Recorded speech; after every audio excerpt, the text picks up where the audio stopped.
এবার আমরা বজ্রগুণন পদ্ধতিতে কিভাবে সমাধান করে সেটা দেখব। করে এই অঙ্কটা রয়েছে আমাদের গণিত প্রকাশের 5.6 অনুশীলনীর 5 নম্বর অঙ্ক। x/6 - y/3 = x/12 - 2y/3 = 4। তো এটা দুখানা সমীকরণই এর মধ্যে রয়েছে। তো প্রথমটা আমরা এরকম নিচ্ছি, সেটা হচ্ছে x/6 - y/3 = 4। এটাকেই আমরা কখনোই এই সমীকরণের ডান দিকে কিছু রাখবো না, ডান দিকে শূন্য থাকবে, আর আমরা সব কিছুই বাঁ দিকে নিয়ে চলে আসবো। তাহলে এটাকে এরকম লিখবো x/6 - y/3 - 4 = 0। তো এখানেতে আমরা এক্সের সহগ, প্রথম সমীকরণের এক্সের সহগ হচ্ছে 1/6, এবং আমরা এখানেতে একটা পদের সাথে আর একটা পদ সবসময় যোগের সাহায্যে যুক্ত করব। বিয়োগ থাকলে সেটাকে এরকমভাবে, যেমন এখানে -y/3 রয়েছে, তার জন্য y এর সহগ হলো -1/3, আর এখানেতেও ধ্রুবক সংখ্যাটাকেও আমরা এরকমভাবে লিখে নিলাম।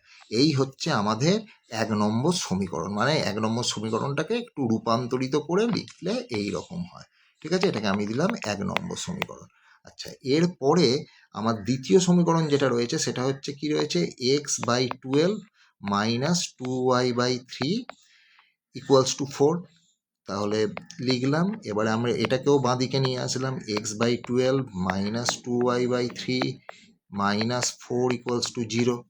তাহলে x এর সহগ কি হচ্ছে, 2 নম্বর সমীকরণে x এর সহগ হচ্ছে 1/12 × x, প্লাস এখানে তো হচ্ছে y এর সহগ হচ্ছে -2/3 × y প্লাস -4, ধ্রুবক সংখ্যা = 0।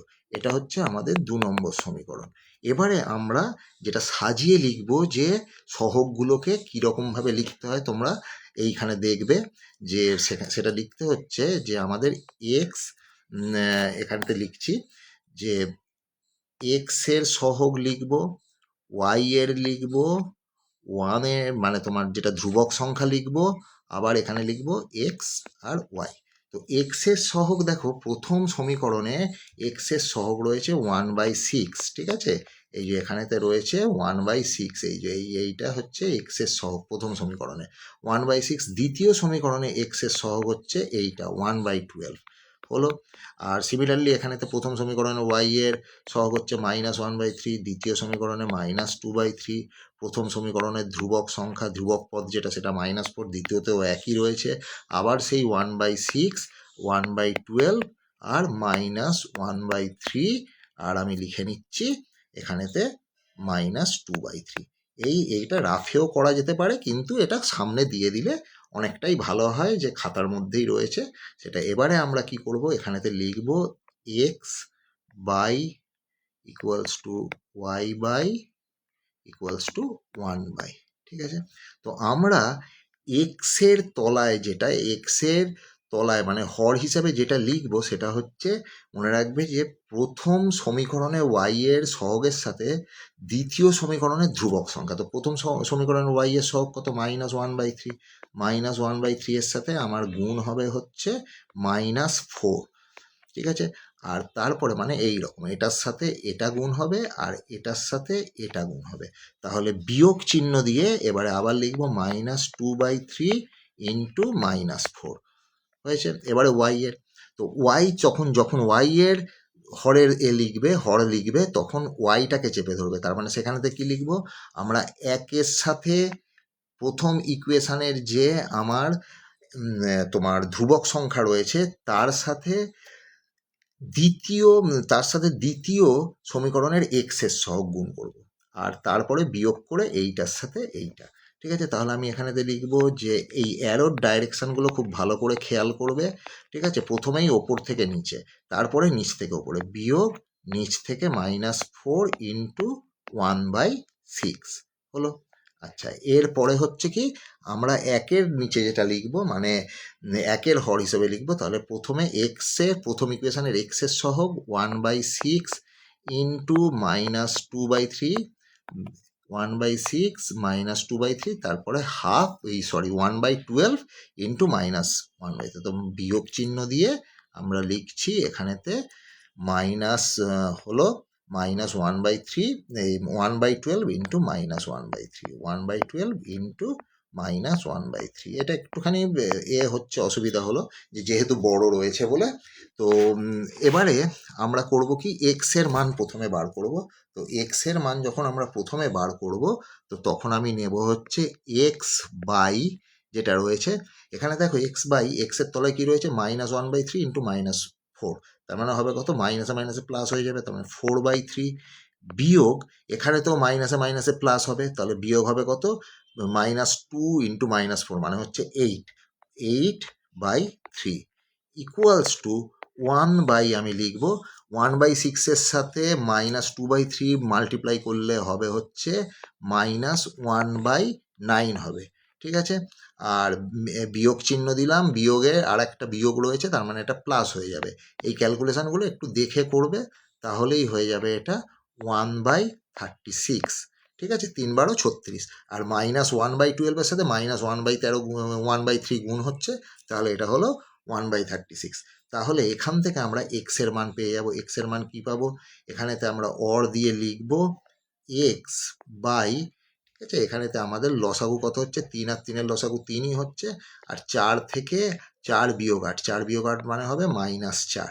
ঠিক আছে, সিমিলারলি এখানেতে হচ্ছে কি 1 আমি লিখলাম -1/9 আর 1/36, এদের লসাগু কত হবে, 36 হবে, তাহলে এখানে হবে -4 + 1, তাহলে এটা হবে -3/6। তাহলে দেখো আমি এখানেতে করব কি, আমি এখানেতে করব এক্স বাই -4/3 ইকুয়ালস টু 1/-3/36।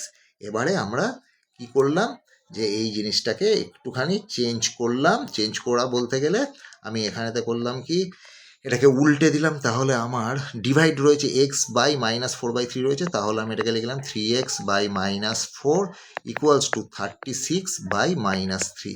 এবারে আমি করলাম কি এক্স, তাহলে হবে হচ্ছে 36/-3 ইন্টু -4/3। এখানেতে এই বাঁ হাতে যেটা ভাগ রয়েছে এটা গুণ হয়ে যাবে, আর যেটা গুণ আছে সেটা ভাগের, এই হলো। তাহলে আমার এখানেতে এইটা 3×3 = 9, আমার এখানেতে মাইনাসের সাথে মাইনাসটা ক্যান্সেল হয়ে গেল, 3-এর সাথে এটা ক্যান্সেল হলো 12, এখানে 3-এর সাথে এটা ক্যান্সেল হলো 4, তাহলে আমার হচ্ছে এক্স এর মান বেরিয়ে গেল হচ্ছে 16। ঠিক আছে, তো এক্স এর মান 16 বেরিয়ে গেল। এবারে আমরা এখানেতে যেটা করব, এরপরে ওয়াই এর মান ঠিক একইভাবে বার করব।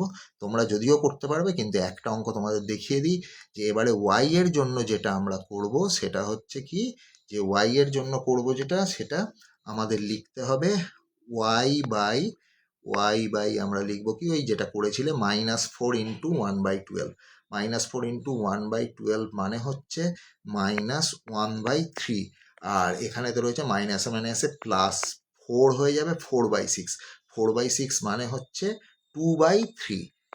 ঠিক আছে, ইকুয়ালস টু আমরা করব কি 1 আমাদের পড়াই আছে 1/-3/36। আগেই করেছি এক্স এর করবার সময়, এক্স এর মান বার করবার সময় এটা করেছি -3/36।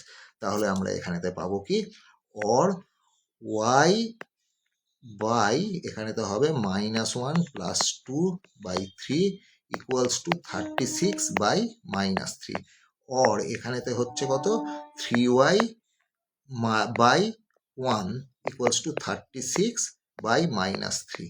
তাহলে আমার এখানেতে হচ্ছে এইটা, যে 3y ইকুয়ালস টু আমার হবে 3y ইকুয়ালস টু হচ্ছে 36/-3 ইন্টু 3 ইকুয়ালস টু -3 × 3। এই 3টাকে আমি পাঠিয়ে দিলাম ওখানে, তাহলে আমার হবে হচ্ছে এই 3টা ওখানে চলে গেল, তাহলে আমার এখানেতে অ্যান্সার হবে ওয়াই ইকুয়ালস টু -4।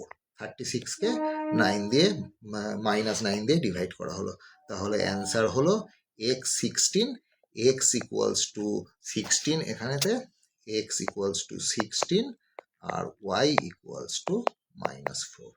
এইটাই এই সহ সমীকরণের সমাধান, অ্যান্সার।